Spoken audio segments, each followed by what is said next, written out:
എഴുന്നേൽക്കട്ടെ അപ്പോസ്തലർ, എഴുന്നേൽക്കട്ടെ പ്രവാചകർ, എഴുന്നേൽക്കട്ടെ സുവിശേഷകർ, ഉണർവോടെ സുവിശേഷം ഘോഷിക്കാം.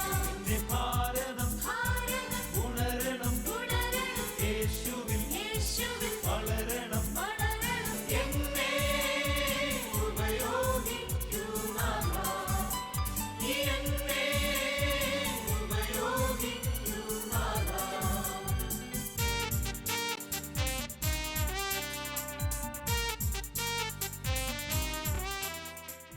89 ക്രിസ്റ്റീൻ എന്ന പേരിൽ ആദ്യമായിട്ട് ഒരു കൺവെൻഷൻ നടന്നത്.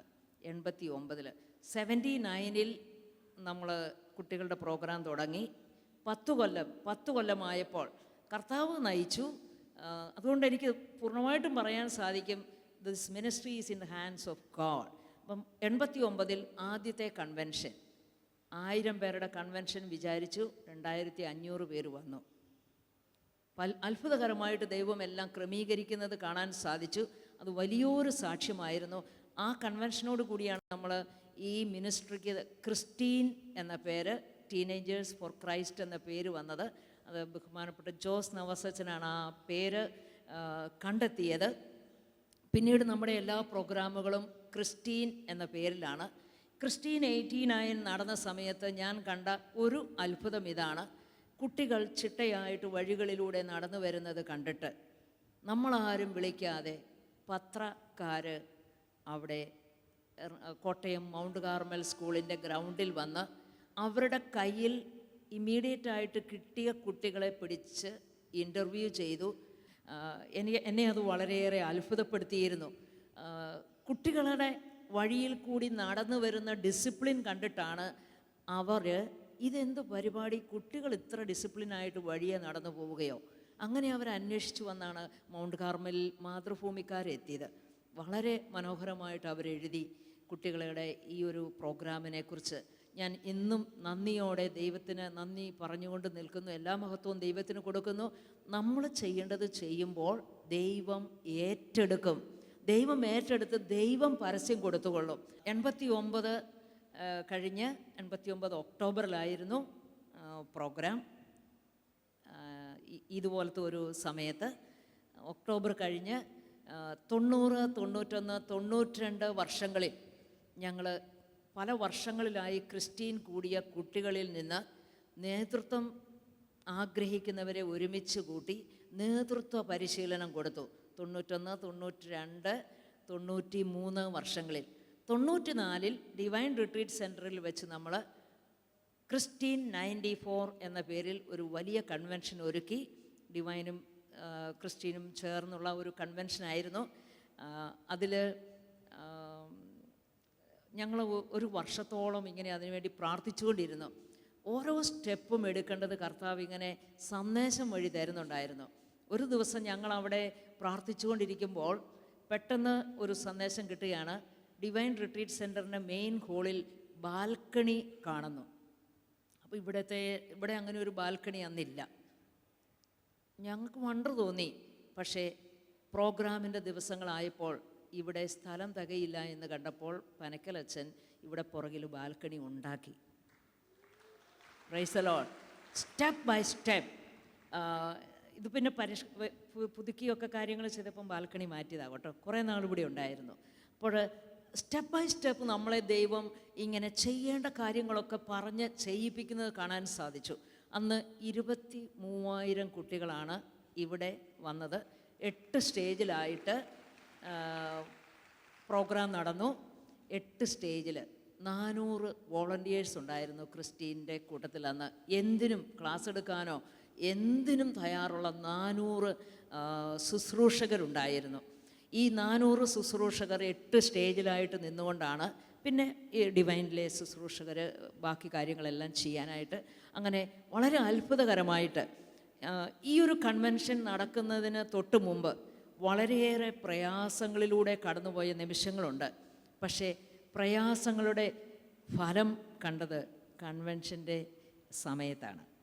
ശരിയാ, നമുക്കൊക്കെ എന്തെങ്കിലും നന്മ ചെയ്യാൻ ഇറങ്ങുമ്പോൾ ധാരാളം പ്രതിബന്ധങ്ങളുണ്ടാകും, തെറ്റിദ്ധാരണകളുണ്ടാകും, ഒത്തിരി കമൻസ് ഉണ്ടാകും. നമ്മളെ എങ്ങനെയെങ്കിലും നമ്മുടെ മനസ്സിനെ വിഷമിപ്പിച്ച് നമ്മൾ പുറകോട്ട് പോകണം എന്ന പിശാചിൻ്റെ തന്ത്രത്തെ തകിടം മറിക്കണം എന്നുള്ളതായിരുന്നു അന്നത്തെ ഞങ്ങളുടെ കൂട്ടായ്മയിലെ പ്രാർത്ഥനയുടെ ഏക ലക്ഷ്യം. ദൈവം അത് ചെയ്തു. ഇവിടെ ഇടയില്ലാതിരുന്നതുകൊണ്ട് 23,000 കുട്ടികളെ അന്ന് ഈ ഹോളിൽ ഇരുത്താൻ പറ്റത്തില്ലല്ലോ. ഇപ്പം നമ്മൾ ഇത്രയും പേരിരുന്നപ്പോൾ ഇവിടെ നിറഞ്ഞിരിക്കുകയാണ്. അതുകൊണ്ടാണ് പല സ്റ്റേജിലാക്കിയത്. ഇംഗ്ലീഷ് സെക്ഷൻ്റെ അവിടെ തെങ്ങിൻ തോട്ടത്തിൽ ഒരു 3000 കുട്ടികളെ ഒരുമിച്ച് ഞാൻ ഇരുത്തിക്കൊണ്ട് മൈക്ക് ഇങ്ങനെ സ്റ്റാൻഡ് വെച്ച് ക്ലാസ് എടുത്തുകൊണ്ടിരിക്കുകയാണ്. നിലത്താ കുട്ടികളെല്ലാം ഇരിക്കുന്നത്. തെങ്ങേന്ന് ഒരോല താഴോട്ട് കുട്ടികൾ താഴെ ഇരിപ്പുണ്ട്.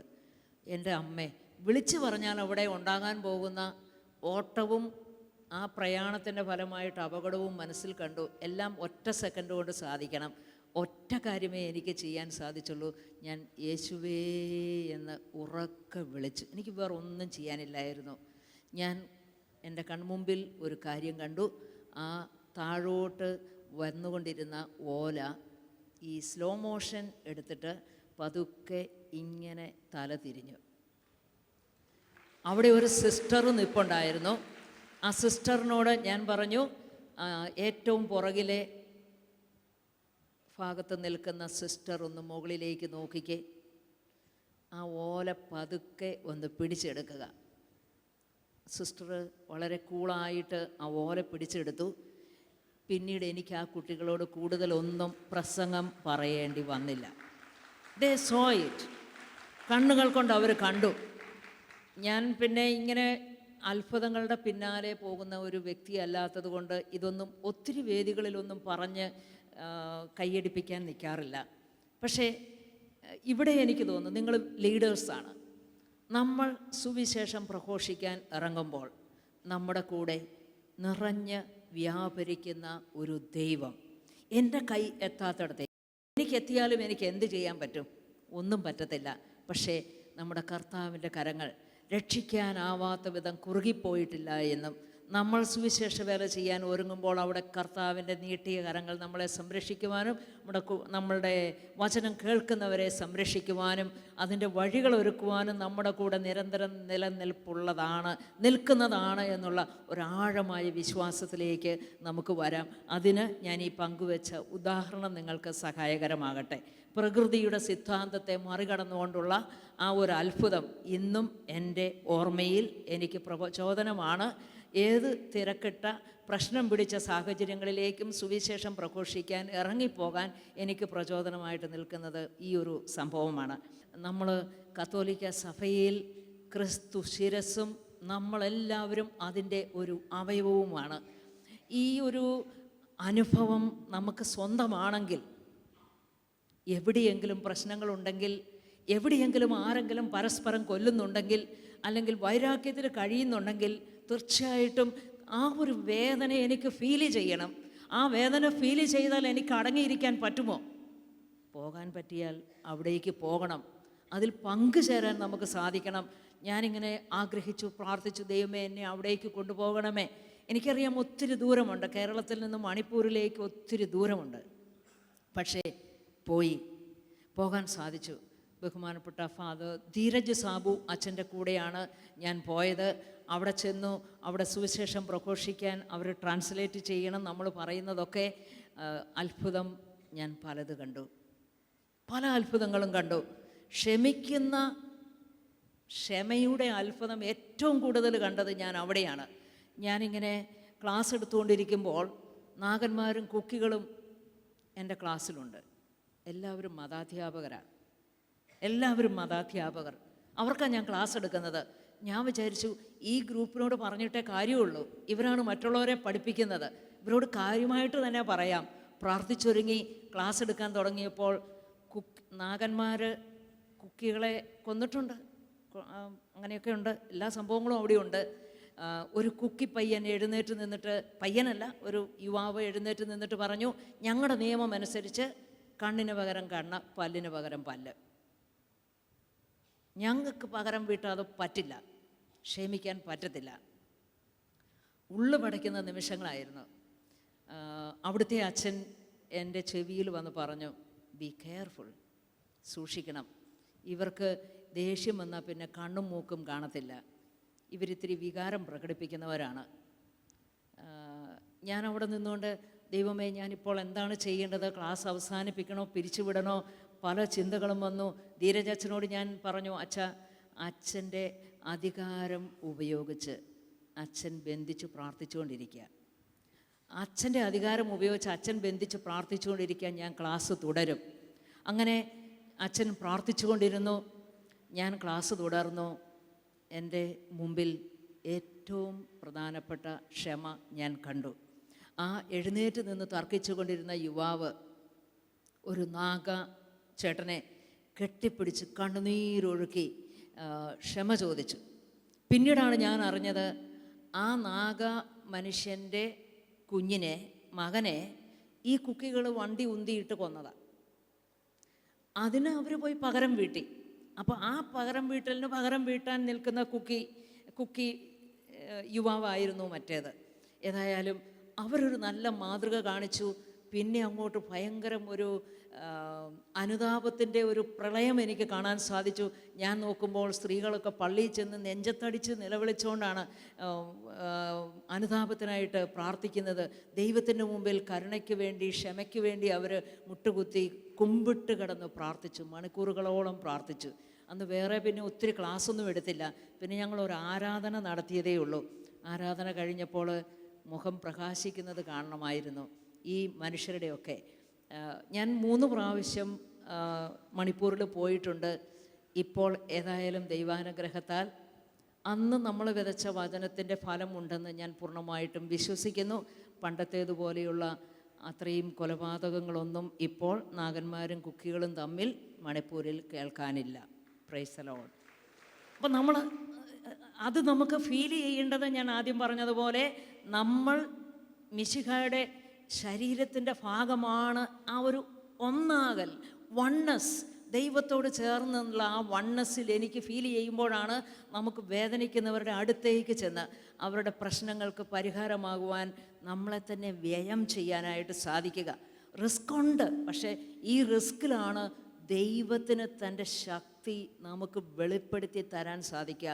അങ്ങനെ ഒരു സംഭവം ഉണ്ടായിക്കഴിഞ്ഞാൽ തീർച്ചയായിട്ടും നമുക്ക് അടുത്ത ഒരു സ്ഥലത്തേക്ക് പോകാനായിട്ട് നമ്മളെ ദൈവം വിളിക്കും, വഴിയൊരുക്കും. നൈജീരിയയിൽ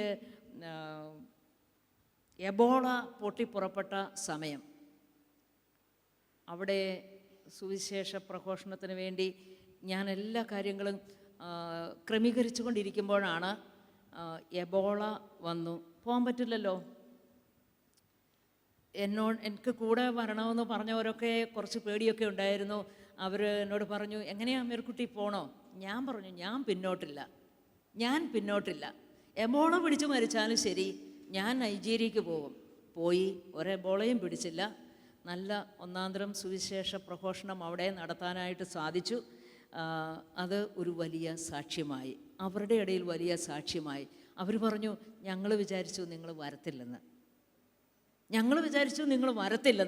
പക്ഷേ നമുക്ക് പോകാൻ സാധിച്ചു. എൻ്റെ കൂടെയുള്ളവരെ പ്രോത്സാഹിപ്പിക്കാൻ സാധിച്ചു.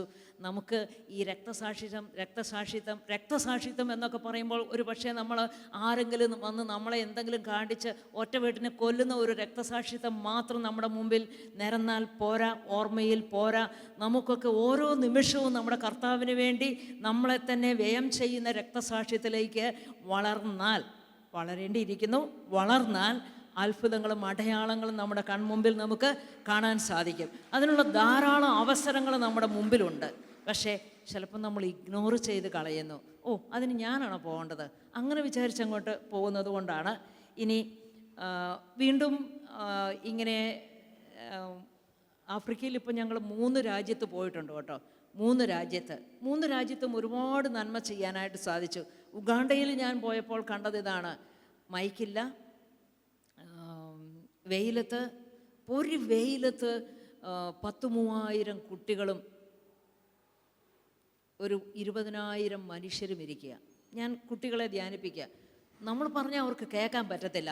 അതിന് കുട്ടികളൊക്കെ ചെയ്തതെന്നറിയാം, ബസ്സിൻ്റെ മുകളിൽ, മരത്തിൻ്റെ മുകളിൽ ഒക്കെ അപ്പോൾ ഇങ്ങനെ നമ്മളിവിടെ നിൽക്കുവാണെങ്കിൽ അതിന് ചുറ്റിനുമുള്ള മരത്തേലൊക്കെ കയറി പിള്ളേരിരിക്കുക, പെൺകുട്ടികളും ആൺകുട്ടികളും സഹിതം. പെൺകുട്ടികളൊക്കെ മരത്തേൽ ഇത്ര അനായാസം കയറുമല്ലോ എന്ന് ഞാനോ. പക്ഷേ അവർക്ക് ദൈവവചനം കേൾക്കണം. ആ മനുഷ്യരുടെയൊക്കെ ദാഹം കാണുമ്പോഴാണ് നമുക്ക് നമ്മുടെ ഇവിടെ എന്തുമാത്രം സൗകര്യങ്ങളും സാഹചര്യങ്ങളും ഉണ്ട്. ആരെനിക്കായി പോകുമെന്ന് പറയുമ്പോൾ നമ്മളൊക്കെ വേറെ ആരെങ്കിലും പോകട്ടെ, എൻ്റെ ദൈവമേ എനിക്ക് ആ പ്രശ്നമുണ്ട് ഈ പ്രശ്നമുണ്ട്. എനിക്ക് എൻ്റെ ഒരു അനുഭവം, ഞാൻ ഈയിടെ ഇപ്പോൾ ഓസ്ട്രേലിയയിൽ പോകുന്നതിന് മുമ്പ് എൻ്റെ കാലിലാണെങ്കിൽ എപ്പോഴും നീര് വയ്ക്കും, കുറേ നേരം നിൽക്കുമ്പോൾ നീര് വയ്ക്കും. അപ്പോൾ ഞാനിങ്ങനെ വേദനയെടുക്കും. അപ്പോൾ എനിക്കൊരു ഒരാശങ്കയുണ്ടായിരുന്നു. 40 ദിവസത്തെ പ്രോഗ്രാം, മിക്ക ദിവസം തന്നെ ഞങ്ങൾക്ക് പ്രോഗ്രാം ഉണ്ടായിരുന്നു. അങ്ങനെയാണെങ്കിൽ ഈ 40 ദിവസം കൊണ്ട് എൻ്റെ കാൽ എങ്ങനെയാകും?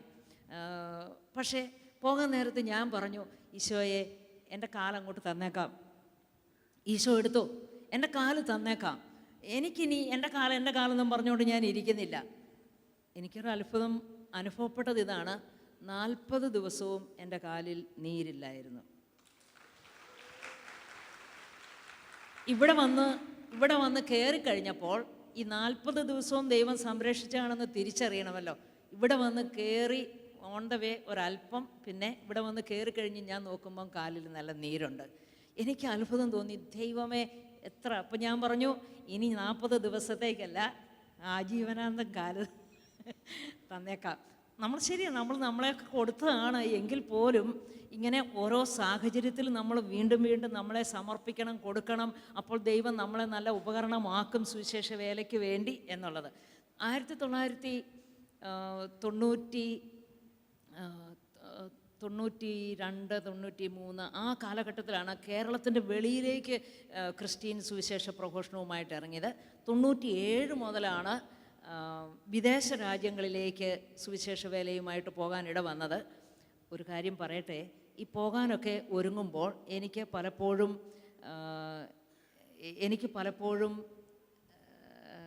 ഒരു ആളുകൾക്ക് വേണ്ടി, കൂടെ വരുന്ന ആളുകൾക്ക് വേണ്ടി ഇങ്ങനെ ഒത്തിരി അന്വേഷിച്ച് നടക്കേണ്ട സാഹചര്യമൊന്നും ദൈവം അനുവദിച്ചിട്ടില്ല. ഈ കഴിഞ്ഞ പ്രാവശ്യം ഞാൻ ഓസ്ട്രേലിയയിലേക്ക് പോകുമ്പോൾ പെട്ടെന്നാണ് കൂടെ വരാമെന്ന് പറഞ്ഞ ഒരു അച്ഛൻ വരാൻ പറ്റത്തില്ല എന്ന് പറഞ്ഞു. ഞാൻ വിചാരിച്ചു, അയ്യോ ഇനി ഒറ്റ ആഴ്ച മാത്രമേ ഉള്ളൂ, ഒരാഴ്ച കൊണ്ട് ഇനി ആരെ കൊണ്ടുപോകും? ഒരാളും കൂടെ തീർച്ചയായിട്ടും ഞങ്ങളുടെ ടീമിൽ വേണം, അത് പാട്ടുപാടാൻ അറിയാവുന്ന ആളുമായിരിക്കണം. ഞാനിങ്ങനെ കണ്ണുനീരോടെ പ്രാർത്ഥിച്ചു. എന്നിട്ട് അവസാനം ഞാൻ പറഞ്ഞു, ഈശോ ആരെയെങ്കിലും വിടണം. എനിക്ക് 2 പേർക്കായിട്ട് പോയിട്ട് ചെയ്യാൻ പറ്റത്തില്ല ഈശോയെ, പ്ലീസ് ഈശോ ആരെയെങ്കിലും വിടണം. ഈ അച്ഛന് പകരം ആരെയെങ്കിലും വിടണം, പാട്ടുപാടുന്ന ആളായിരിക്കണം. എന്നിട്ട് ഈ അച്ഛനോട് ഞാൻ പറഞ്ഞു, അച്ഛൻ 100% ഞാൻ അച്ഛനോട് വരണ്ട എന്ന് പറയാൻ 2 മണിക്കൂർ എനിക്ക് തരണം. 2 മണിക്കൂർ പ്രാർത്ഥിച്ചുകൊണ്ടിരിക്കുക. ഈ 2 മണിക്കൂർ തീരുന്നതിന് ഒരു 15 മിനിറ്റ് ഉള്ളപ്പോഴാണ് എന്നെ ചാപ്പലിൽ വന്നിട്ട് വിളിച്ചിട്ട് പറഞ്ഞു, ചേച്ചിയെ കാണാൻ ഒരാൾ വന്നിട്ടുണ്ട്. ഞാൻ താഴെ വന്നപ്പം എനിക്ക് ഒത്തിരി പരിചയമൊന്നുമില്ലാത്ത ഒരാളാണ്. എന്നിട്ട് ഞാൻ ആ ആൾക്ക് ചോറ് കൊടുത്ത്, ചോറുണ്ടുകൊണ്ടിരിക്കുമ്പോൾ ഇങ്ങനെ ഞങ്ങൾ പല സുവിശേഷ വേലയെക്കുറിച്ചൊക്കെ സംസാരിച്ചപ്പോഴാണ് അയാൾ പാട്ട് പാടുന്ന ആളാണെന്ന്, സമയമുള്ള ആളാണെന്നും ഒക്കെ മനസ്സിലായി. തീഷ്ണതയും ഉണ്ട് എന്ന് മനസ്സിലാക്കി. അപ്പോൾ ഞാൻ ചോദിച്ചു, ഇങ്ങനെ ഓസ്ട്രേലിയയിൽ സുവിശേഷ വേലയ്ക്ക് വരാൻ പറ്റുമോ? വരാമല്ലോ. എനിവേ ഒരാഴ്ച കൊണ്ട് വീസ സംഘടിപ്പിച്ച് ആ ആൾ 40 ദിവസവും എൻ്റെ കൂടെ സുവിശേഷ പ്രഘോഷണത്തിൽ ഓസ്ട്രേലിയയിലുണ്ടായിരുന്നു. നമ്മളെ വിളിച്ച കർത്താവ് വിശ്വസ്തനാകയാൽ കർത്താവ് എപ്പോഴും നമ്മുടെ കൂടെ നിന്നുകൊണ്ട് നമ്മുടെ ആവശ്യങ്ങളിൽ, അൾട്ടിമേറ്റ്ലി സുവിശേഷ പ്രഘോഷണം പരിശുദ്ധാത്മാവിൻ്റെ ജോലിയാണ്. പരിശുദ്ധാത്മാവ് ഏറ്റെടുത്തു കഴിഞ്ഞാൽ പരിശുദ്ധാത്മാവ് അത് നടത്തും. പക്ഷെ നമ്മൾ അവൻ്റെ കരങ്ങളിലെ ഉപകരണങ്ങൾ ആകേണ്ടിയിരിക്കുന്നു. അപ്പോൾ ഉപകരണമാകാൻ നമുക്ക് എത്രമാത്രം സാധിക്കുന്നു എന്നുള്ളതാണ്, അതിനുള്ള ഒരു വിട്ടുകൊടുക്കലിന് എത്രമാത്രം നമുക്ക് സാധിക്കുന്നു എന്നുള്ളതാണ്. ഒരു ബോധ്യം കിട്ടിയാൽ, അല്ലെങ്കിൽ ഒരു കൺവിക്ഷൻ കിട്ടിയാൽ അതിനു വേണ്ടി ഇറങ്ങി പുറപ്പെടാൻ, അതിങ്ങനെ ഒരു പ്രാർത്ഥിക്കണം, കർത്താവെ എന്നെ ഉപകരണമാക്കണമേ എന്ന് പറഞ്ഞുകൊണ്ട് നമ്മളങ്ങ് ഇറങ്ങണം. വിളിക്കുന്നത് എൻ്റെ അപ്പനാണെന്നും എൻ്റെ അപ്പൻ എന്നെ കൈവിടില്ലെന്നും ഞാൻ ദൈവപിതാവെന്നാണ് ഉദ്ദേശിച്ചത്. ആ ഒരു ബോധ്യമുണ്ടെങ്കിൽ നമ്മളങ്ങ് കൊടുത്തിട്ടൊന്ന് ഇറങ്ങി നോക്കിക്കേ, അവിടെ നമുക്ക് അത്ഭുതങ്ങളും അടയാളങ്ങളും കാണാൻ ഉറപ്പായിട്ട് സാധിക്കും. കുറച്ച് വർഷങ്ങൾക്ക് മുമ്പ് ഡിവൈൻ റിട്രീറ്റ് സെൻറ്ററിൽ, അത് 90കളുടെ ആരംഭത്തിലാണ്, 90കളുടെ ആരംഭത്തിൽ ഇവിടെ നമ്മൾ ക്രിസ്റ്റീൻ്റെ പ്രോഗ്രാമും ക്രിസ്റ്റീൻ ആനിമേറ്റേഴ്സ് ട്രെയിനിങ് പ്രോഗ്രാമും ഒക്കെ ഡിവൈനിൽ വെച്ച് നടത്തുന്ന ഒരു സമയത്ത് ഒരു 6 വൈദിക വിദ്യാർത്ഥികൾ ക്രിസ്റ്റീൻ്റെ ട്രെയിനിങ് പ്രോഗ്രാമിന് വന്ന്, അവരിൽ 6 പേരും ഒരുപോലെ എൻ്റെ അടുത്ത് വന്നിട്ട് പറഞ്ഞു, പരിശുദ്ധ കുർബാനയിൽ ബ്ലസ്സഡ് സാക്രമെൻറ്റിൽ ഈശോ ഉണ്ട് എന്ന് വിശ്വാസമില്ല. വൈദിക വിദ്യാർത്ഥികൾ അധികം താമസിയാതെ പട്ടം കിട്ടേണ്ടവരുമാണ്. ഞാൻ വിചാരിച്ചു ഇവർക്ക് എന്തു പറ്റി. 2 കാര്യങ്ങൾ ഞാൻ ഉറപ്പിച്ച് അവരുടെ മുഖത്ത് നോക്കി പറഞ്ഞു. ഒന്നുകിൽ വിശ്വസിക്കുക, അല്ലെങ്കിൽ വിശ്വാസത്തിൻ്റെ വരം ലഭിക്കാനായിട്ട് പ്രാർത്ഥിക്കുക, അല്ലെങ്കിൽ മനുഷ്യരെ പറ്റിക്കാതെ തിരിച്ചു പോവുക. മനുഷ്യരെ പറ്റിക്കണ്ട. നിങ്ങൾ വിശ്വാസമില്ലാതെ ഈ അപ്പമെടുത്ത് കയ്യിൽ പിടിച്ചിട്ട് അങ്ങനെ പറയണ്ട. ഞാനൊരു റിക്വസ്റ്റ് പോലെ പറഞ്ഞു, ഇതിലേതേലും ഒന്ന് ചെയ്യണേ, ഇതിലേതെങ്കിലും ഒന്ന് ചെയ്യണം. എന്നിട്ട് ഞാനൊരു വെല്ലുവിളി പോലെ അവരുടെ മുമ്പിൽ ഇങ്ങനെ പറഞ്ഞു, ഇന്ന് വൈകുന്നേരം ആന്തരിക സൗഖ്യത്തിന് വേണ്ടിയുള്ള പ്രാർത്ഥനയിൽ ശമാശന്മാർ സ്റ്റേജിലേക്ക് വരണം, ആ പരിശുദ്ധ കുർബാനയോട് ഏറ്റവും അടുത്തിരിക്കണം, അവിടെ ഇരുന്ന് നമുക്ക് പ്രാർത്ഥിക്കാം. പ്രാർത്ഥിച്ചു. അവരതൊക്കെ അനുസരിച്ചു കേട്ടോ. അവർക്ക് തുറവിയൊക്കെ ഉണ്ടായിരുന്നു. തുറവി ഉള്ളത് കൊണ്ടാണ് അവർ തുറന്ന് പറഞ്ഞത്. ഓക്കെ, അവിടെ വലിയ ദൈവാനുഗ്രഹമുണ്ടായി. അതിൽ ഒരച്ഛനെക്കുറിച്ച് ഞാൻ പറയാം. അച്ഛൻ്റെ കണ്ണിൻ്റെ കാഴ്ച വളരെ കുറവായിരുന്നു. സോഡാ ഗ്ലാസ് പോലെ കട്ടിയുള്ള കണ്ണടയാണ് വെച്ചിരുന്നത്. ഈ ആരാധനയുടെ സമയത്ത് അച്ഛൻ്റെ കണ്ണുകൾക്ക് ദൈവം അത്ഭുതകരമായ കാഴ്ച കൊടുത്തു. കാഴ്ച കിട്ടിയ ആ ശമാശൻ ഇറങ്ങിയപ്പോൾ, പുറത്തു വന്നപ്പോൾ പറഞ്ഞു, എനിക്കിങ്ങനെ അനുഭവപ്പെടുന്നു. ഞാൻ പറഞ്ഞു, ദൈവത്തിന് സ്തുതി, വിശ്വാസമായോ? വിശ്വാസമായി. മറ്റുള്ളവർക്കും എന്തൊക്കെയോ അനുഭവങ്ങളൊക്കെ കിട്ടി. അങ്ങനെ അവർ നല്ല വിശ്വാസത്തിലേക്ക് വന്നു. അവരെല്ലാവരും ഇന്ന് സമൂഹത്തിൽ വലിയ ശുശ്രൂഷ ചെയ്യുന്ന വൈദികരാണ്. ഈ പർട്ടിക്കുലർ അച്ഛൻ ബെന്നി മുണ്ടനാട്ടച്ഛൻ. ബെന്നി മുണ്ടനാട്ടച്ഛൻ താമരശ്ശേരി രൂപതയിൽ ഒരു അത്ഭുതം പ്രവർത്തിച്ചു. അത്ഭുതം എന്ന് പറയുമ്പോൾ നിങ്ങൾ വിചാരിക്കും രോഗശാന്തി ഉണ്ടായോ, അല്ലെ വേറെ എന്തെങ്കിലും നടന്നോ? അല്ല, സുവിശേഷ പ്രഘോഷണത്തിൻ്റെ ഒരു അത്ഭുതം. അച്ഛന് പരിശുദ്ധാത്മാവ് കൊടുത്ത പ്രചോദനമനുസരിച്ച് കിട്ടിയ അനുഭവങ്ങളുടെ വെളിച്ചത്തിൽ സന്തോഷിനെയും എന്നെയും ഒക്കെ അവരുടെ രൂപതയിലെ മതാധ്യാപകർക്ക് ഒരു ട്രെയിനിങ് കൊടുക്കുന്നതിന് വേണ്ടി വിളിച്ചു. ഞങ്ങൾ പോയി അവർക്ക് മതാധ്യാപകർക്ക് ട്രെയിനിങ് കൊടുത്തു. അച്ഛൻ മതബോധന ഡയറക്ടറാപ്പോൾ അച്ഛൻ അടുത്തതായിട്ട് ചെയ്തത് എന്താണെന്നറിയാമോ? അതാണ് അത്ഭുതം.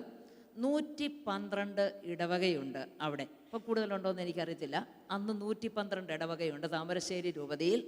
12 ദിവസം കൊണ്ട് 112 ഇടവകയിലും ഈ മതാധ്യാപകരെ എക്സ്ചേഞ്ച് ചെയ്ത് എല്ലാ ഇടവകയിലും കുട്ടികൾക്ക് ധ്യാനം നടത്തി. എല്ലാ ഇടവകയിലും 12 ദിവസം കൊണ്ട് അച്ഛനെത്തി വേണ്ട ആശീർവാദങ്ങളൊക്കെ കൊടുക്കുകയും ചെയ്തു. അത് കഴിഞ്ഞപ്പോൾ എന്നാ കൈയടിക്കാതെ? ഓക്കെ, അത്ഭുതമല്ല നിങ്ങൾക്കല്ലേ? തീർച്ചയായിട്ടും 12 ദിവസം കൊണ്ട് 112 ഇടവകയിൽ അത്ഭുതം ചെയ്തു ബെന്നി അച്ഛൻ. എന്തുകൊണ്ടാണ്? കിട്ടിയ വിശ്വാസം, അതിനുള്ള അങ്ങോട്ട് എടുത്തു ചാടാനുള്ള. അപ്പോൾ അച്ഛൻ മതബോധന ഡയറക്ടർ എന്ന സ്ഥാനം ഉള്ളത് കൊണ്ട് അച്ഛന് എളുപ്പമായി. അപ്പം നമുക്കുമൊക്കെ എന്തൊക്കെയോ സ്ഥാനമാനങ്ങളൊക്കെ ഉണ്ടാവുമല്ലോ, ഇല്ലേ? ഉപയോഗിക്കുക. അത് നമ്മൾ ദൈവരാജ്യത്തിന് വേണ്ടി ഉപയോഗിക്കുക.